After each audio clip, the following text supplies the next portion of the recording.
According to Directive 2007/60/EC of the European Parliament, the definition of floods is the above. The temporary covering by water of land not normally covered by water. This shall include floods from rivers, mountain torrents, Mediterranean ephemeral water courses, and floods from the sea in coastal areas, and may exclude floods from sewerage systems. Floods can be characterized by speed, geography, cause of flooding. According to the aforementioned characteristics, several types of flooding can be identified. River floods, flash floods, coastal floods, pluvial floods, urban floods. River or fluvial floods occur due to rainfalls over an extended period in an extended area, which cause a river to exceed its capacity.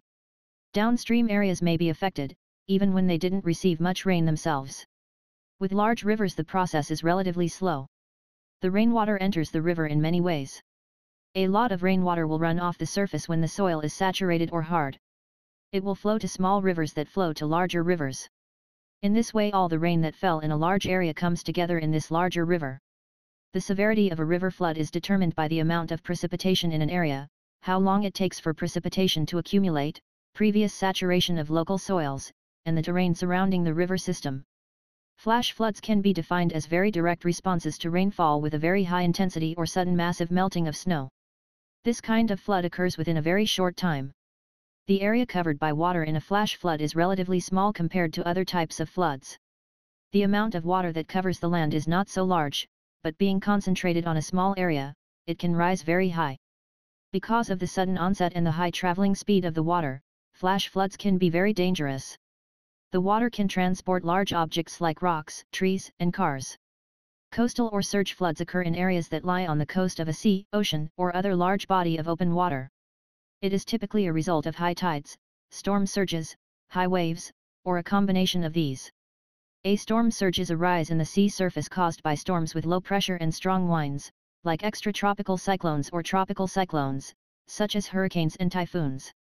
Precipitation is not considered as a factor for this type of floods. The severity of a coastal flood is determined by several factors, including the strength, size, speed, and direction of the storm. The onshore and offshore topography also plays an important role. Pluvial or surface floods are considered as the results of rainfall when water ponds or flows over the ground before it enters a natural or man-made drainage system or watercourse. In this case, rain is the source of the flood, not water coming from a river but water on its way to the river.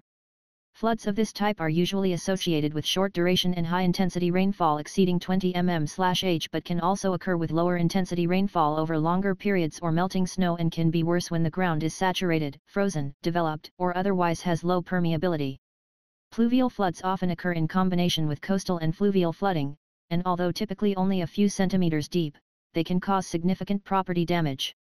Flooding in urban areas can be caused by flash floods, coastal floods, or river floods, but there is also a specific flood type that is called urban flooding. Urban flooding is specific in the fact that the cause is a lack of drainage in an urban area. There is little open soil that can be used for water storage. Nearly all the precipitation needs to be transported to surface water or the sewage system.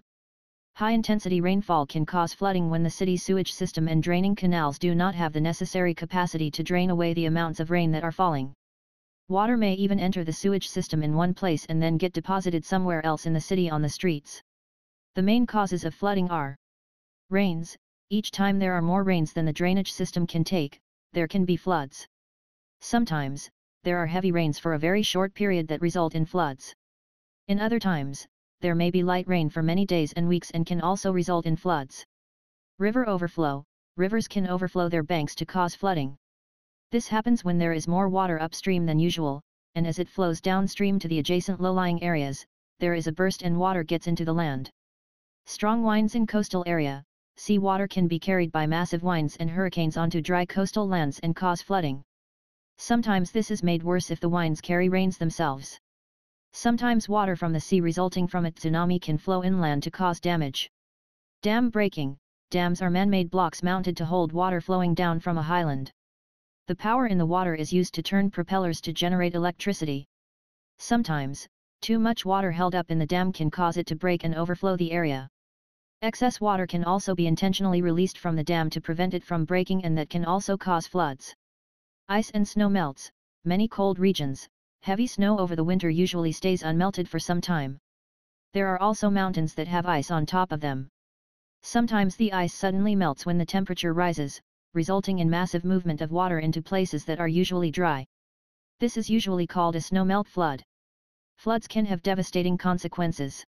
Also, they can have effects on the economy, environment, people and animals. During floods, roads, bridges, farms, houses and automobiles are damaged. The government deploys firemen, police, and other emergency apparatuses to help the affected.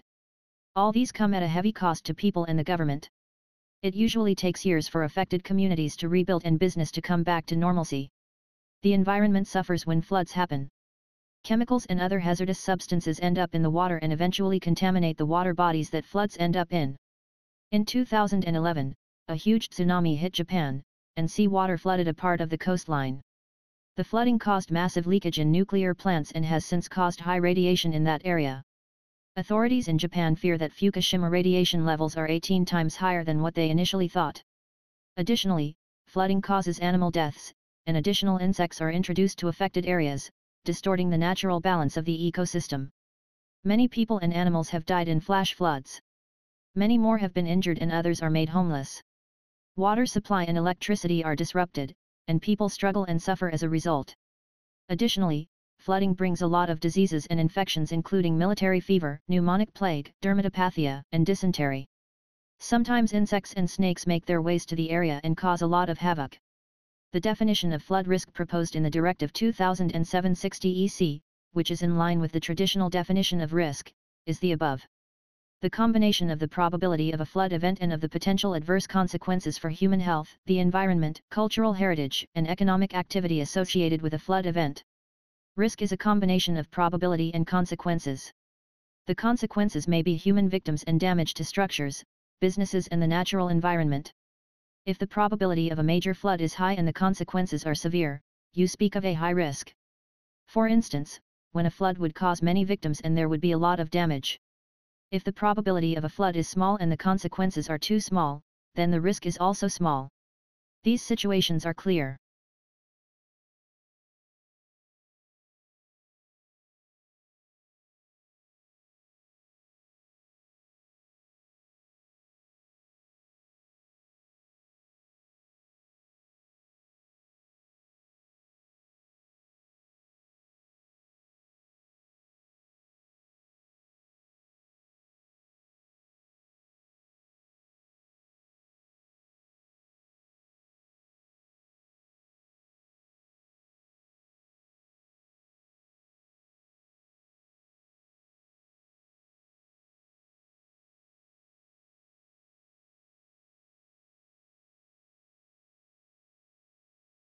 According to Directive 2007/60/EC, the following 4 steps are recognized regarding the flood risk management. Preliminary flood risk assessment. Flood hazard maps. Flood risk maps.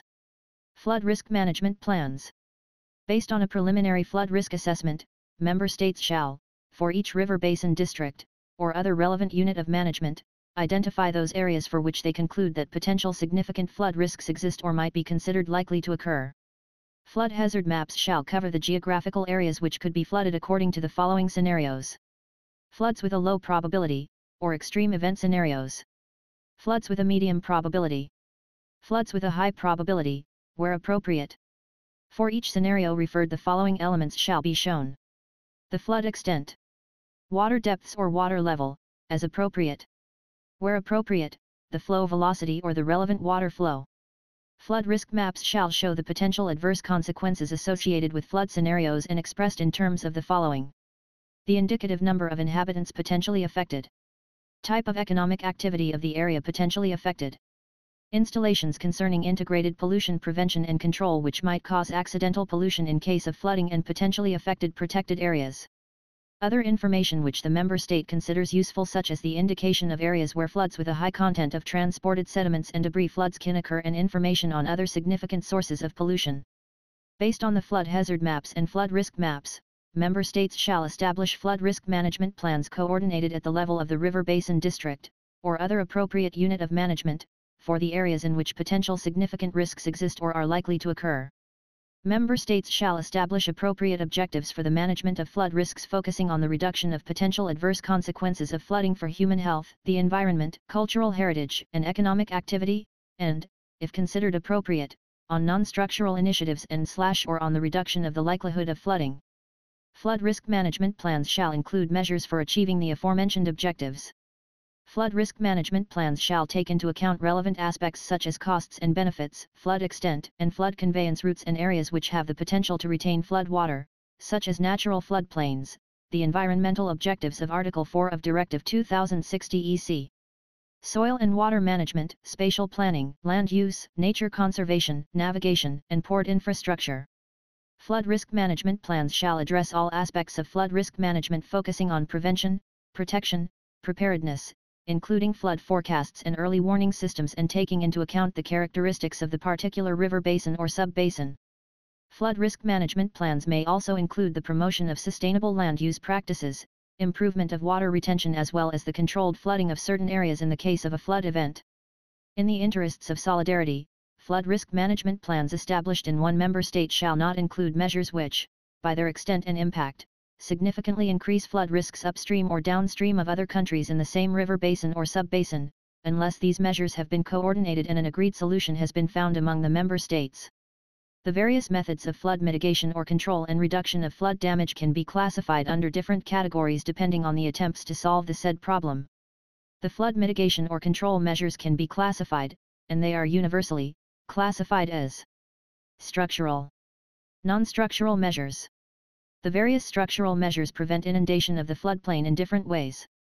The most common used structural measures are storage reservoirs, embankments, channel improvement works, diversion channels, flood walls, cut-off.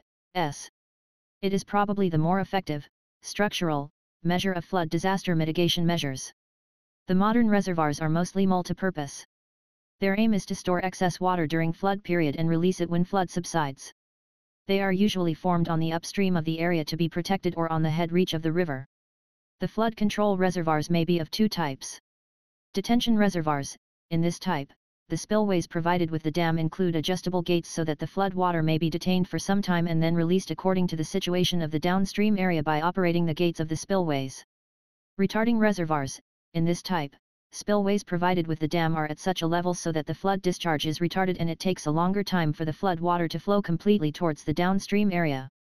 The discharge stops when the water level falls below the crest of the spillways. Earthen embankments have been the principal method of controlling flood as a short-term measure. Levees are earthen embankments constructed parallel to the river bank within a specified section. Thus, the surrounding area may be protected from being flooded due to the surplus water flowing through the river during a heavy rainfall in the catchment area. Works performed to increase the discharge or velocity of stream or to decrease the stage and duration of flood are known as channel improvement works.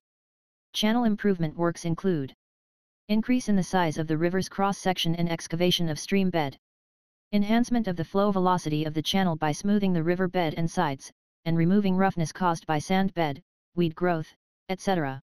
Diversion channels are constructed on the upstream of a flood-affected area in order to mitigate the impacts of a flood by offering an alternative route for excess water. Normally, diversion channels are built around major cities and towns to mitigate the effects of flooding in communities and urban centers. The important area is placed on the convex side of the river where inundation and erosion are possible. The diversion channels decrease the stage of the flood. When there is not enough space available for the construction of a levee or when it is not possible to construct a levee due to local site conditions, the flood walls form an alternative flood hazard mitigation measure in cases of important areas situated at a low level. They are vertical artificial barriers designed to temporarily contain the waters of a river or other waterway which may rise to unusual levels during seasonal or extreme weather events. There are masonry, concrete, and prefabricated walls. During heavy rainfall, when large flood discharge approaches the sharp bend of a river, it overflows its bank and submerges the surrounding area. Cut-off is constructed to reduce travel time and facilitate the flow of water with high velocity along a straight path. Non-structural measures reduce loss or damage by administrative measures. They do not control or affect the process of inundation. The most common used non-structural measures are floodplain zoning, floodproofing, disaster preparedness and response planning, mathematical modeling. Floodplain zoning is the effective means of regulating habitat construction and agricultural use with minimum interference to the natural condition prevailing in the floodplains. Areas near rivers are the most vulnerable to flood hazard. Therefore, building houses and properties should not be encouraged in these areas. They can alternatively be used as parks, recreation grounds, etc. In cases where certain isolated or valuable properties are threatened by flooding, they may sometimes be individually flood-proofed. It essentially consists of a combination of structural modification and emergency action.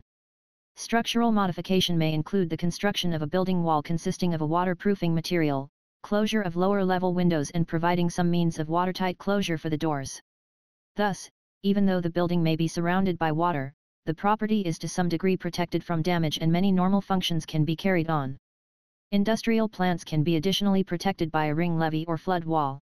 Many of the damages of the floods can be reduced to a great extent through a proper disaster preparedness and response planning. For the disaster preparedness regarding the flood, the most important tool is the flood forecasting and warning system. With the current advancement in the ICT sector as well the hydrological and hydraulic science, it is possible to provide accurate advance warning. The emergency evacuation of a threatened area is an important part of response planning and it is a very effective means of reducing damage due to flood under certain circumstances. Computer-aided mathematical models can predict flood intensity and area of inundation whether it is a flood river or a flash flood due to a dam break or dike failure. It is an alternative means of enhancing disaster preparedness. This king of models has become a very powerful tool in recent years by the use of modern high-speed computers in different fields of science and technology.